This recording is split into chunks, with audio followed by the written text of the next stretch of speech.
사부의 요리 이연복. 다양한 요리 관련 방송에서 내공을 보여주시며 대한민국 젊은 셰프들이 가장 닮고 싶어하는 이연복 셰프의 에세이집이다. 그가 어린 시절부터 나무로 된 배달통을 들고 배달을 다니며 중식당에서 일을 시작한 이야기며 현재의 부인을 만나서 결혼을 하고 일본으로 건너가 사업을 시작했던 이야기들을 들려준다. 대쉬 오래전부터 책을 내자는 제안을 많이 받았다. 대부분 요리책을 내자는 제안이었다. 하지만 썩 내키질 않았다. 중략 대쉬 그것보다는 음식을 만들고 나누는 이야기, 음식에 얽힌 이야기, 그리고 요리사로 살아오면서 겪은 이야기를 하고 싶었다 대쉬.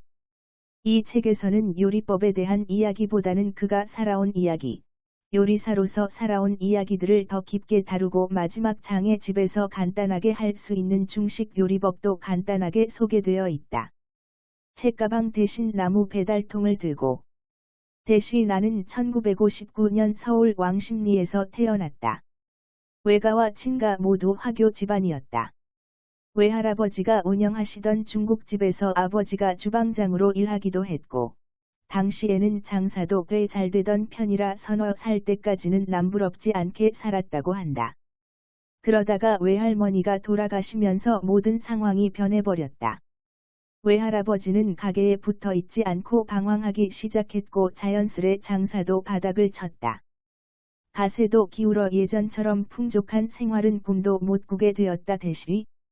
외할머니께서 돌아가신 후 그의 집은 점점 기울다 그는 다른 화교들과 같이 명동에 있는 한국한성화교소학교에 입학했으나 비싼 등록금을 제대로 내지 못하는 날이 많았다.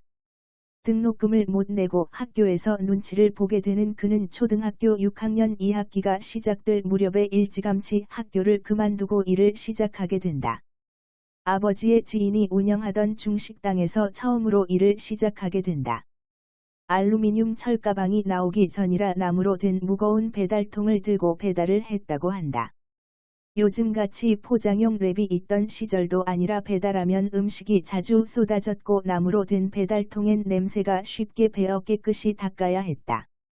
대쉬 남들은 학교에서 공부하고 친구들과 뛰어놀 나이에 작은 손에 무거운 나무 배달통을 들고 쏟아질까 안절부절모하면서 걷고 또 걸어서 음식을 배달하던 때를 생각하면 내가 생각해도 참 안쓰럽다. 가끔 화도 난다. 아직도 마치 노예로 팔려가는 기분이었던 첫날이 잊히지가 않는다 대쉬. 대쉬 나처럼 어린아이는 아니지만 고등학생 중에 아르바이트를 하는 철가방들도 간혹 눈에 보인다.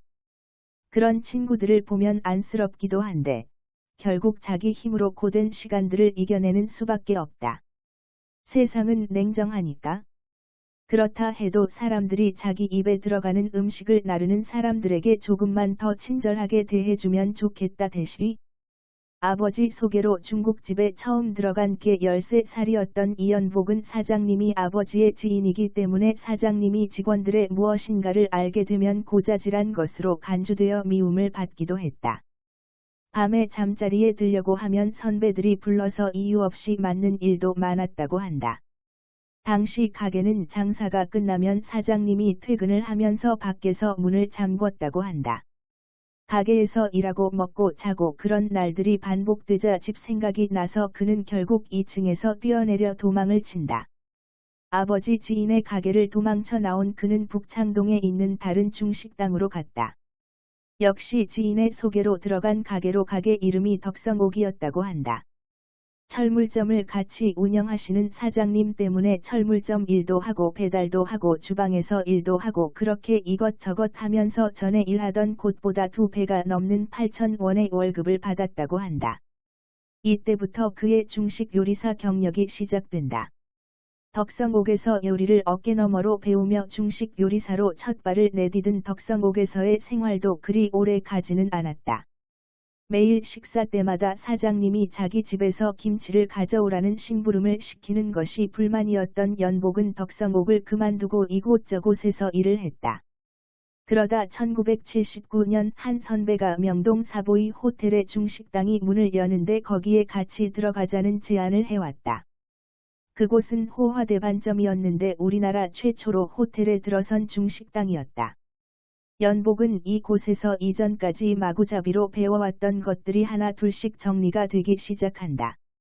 어린 나이부터 일을 시작한 연복과는 다르게 다른 화교 친구들은 중학교, 고등학교를 마치고 일자리를 구하던 때에 연복은 그 친구들을 중식당으로 다 끌어들였다.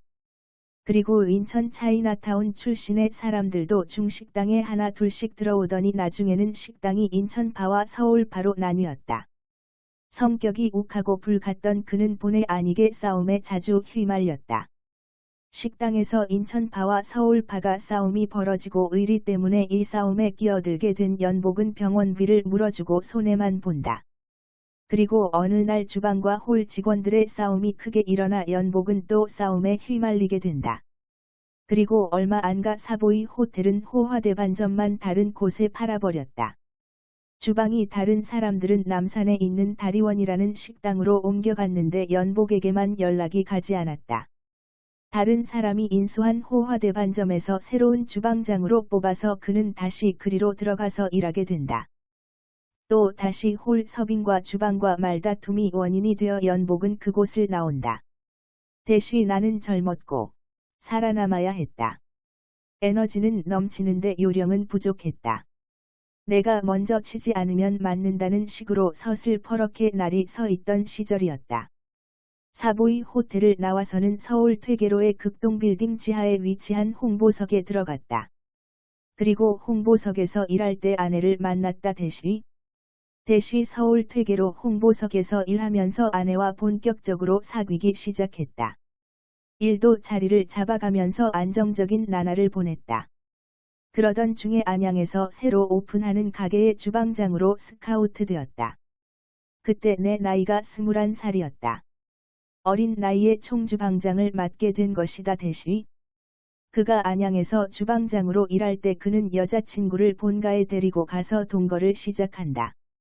그렇게 아내를 연희동 부모님 댁에 두고 그는 안양의 가게로 출퇴근을 했는데 어느 날은 형이 팔을 다쳐 병원에 입원하여 그가 며칠 병원에 있어야 하는 일이 생기는데 그 사이에 가게 사장님이 다른 주방장을 구해서 그는 어쩔 수 없이 가게를 그만두게 된다. 그 후에 강남의 가게로 출근을 하게 된 그를 안양의 사장은 다시 불러오려고 여러 번 찾아가고 이것저것 복잡하게 된 그는 가게를 그만두고 보증금 20만 원에 월세 3만 원짜리 방을 구해서 분가를 하게 된다. 그리고 다시 사보이 호텔에 일을 다니게 된다. 아들이 100일 남짓 지났을 때 또 다시 싸움에 휘말려 그는 호텔을 그만두고 나온다.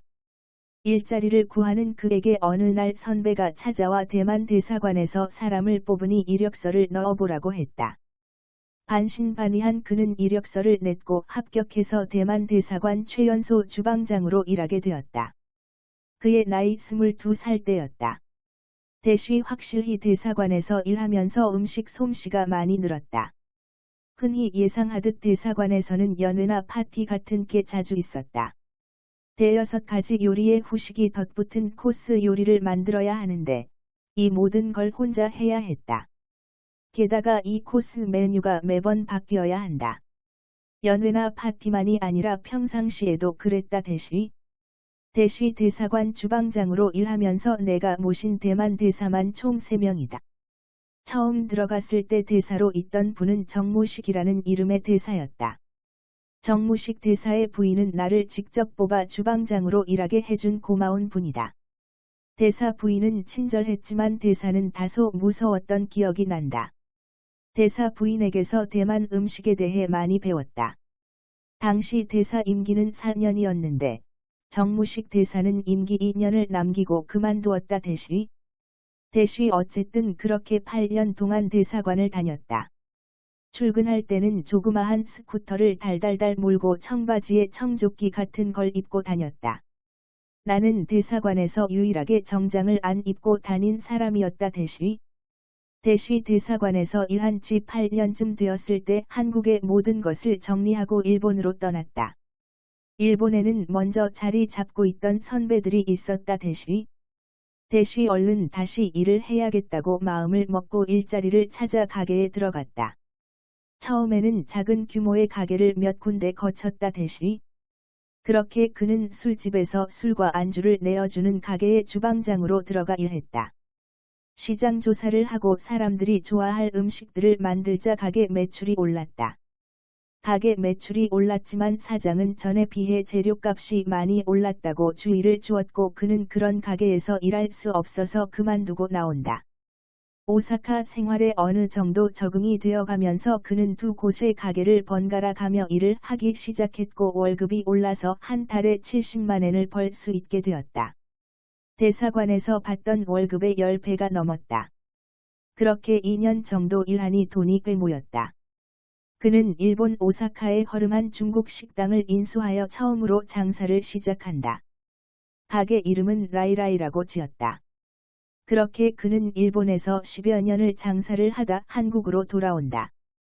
그리고 휴식을 취한 후에 그는 다시 한국에서 가게를 열기로 한다. 그가 극장에서 인상 깊게 본 영화 뮬란에서 가게 이름을 가져와 목란으로 짓는다. 현재까지도 운영 중인 목란은 장소가 몇 번 바뀌었다. 목란에서 중화 요리사로 살아오며 만나고 겪은 다양한 이야기들을 뒤에서 계속 다루고 있다. 그리고 그가 생각하는 음식에 대한 생각, 주변 사람들에 대한 생각도 들어볼 수 있다. 한 가지 일의 대가가 된 사람들은 참 존경스럽다. 방송에 자주 출연하여 친근한 이분의 이야기를 조금 더 들어보고 싶다면 한번 읽어보길 권한다.